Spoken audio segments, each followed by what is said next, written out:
Let's move on to topic number 2 here, which takes us to Annapolis, where a lockdown last night at the U.S. Naval Academy sparked confusion and fear after a threat led to a massive law enforcement response, one midshipman being shot and injured. Fox 5's Bob Barnard live today. Bob, again, back and forth here, miscommunication. What are we learning, and what are the facts as we know them right now?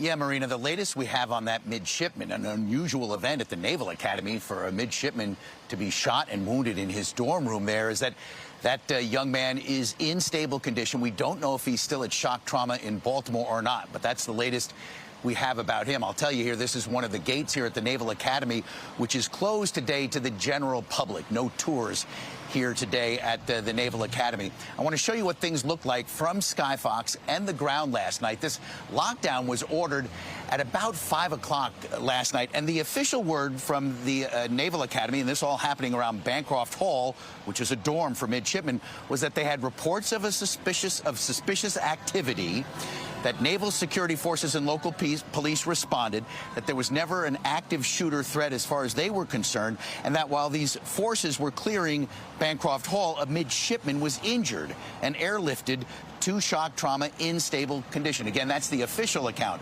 But a source close to the investigation is telling us that this was all started by a former or dismissed midshipman who made online threats, apparently spoofing a Naval Academy IP address, which made it appear like he was on the base and that he may be posing as a law enforcement officer. What we're told is that the midshipman who was shot saw a law enforcement officer coming down the hallway, thought it could be this guy, and tackled him, started fighting him and hitting him with his kind of parade rifle. Well, in self-defense, that legitimate law enforcement officer fired a shot.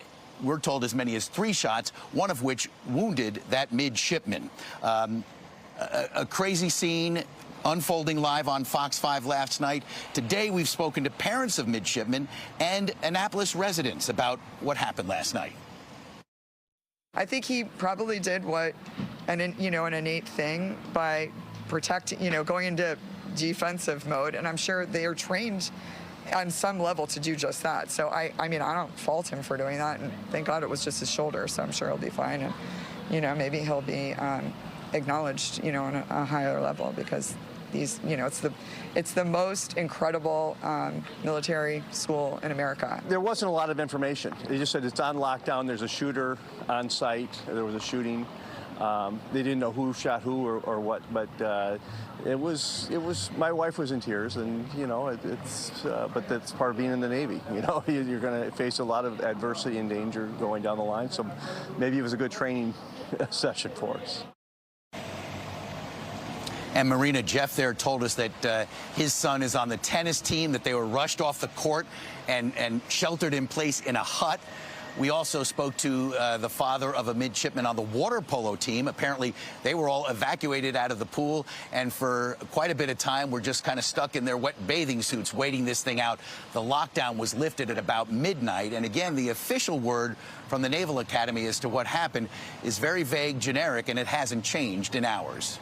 Yeah, Bob, as you know, we were live on air here on Fox 5, and we were pretty much operating with almost no information, because it seems as though they're still trying to sift as to what happened. And the bigger question here is charges, right? Because you've got someone allegedly spoofing, which incited all of this, and then someone like the person you spoke with here saying it could have been very well an act of heroism, other than the fact that this was a law enforcement officer that he tackled. So a lot that they've got to sort through. We appreciate the breakdown tonight, and obviously more clarity at this hour.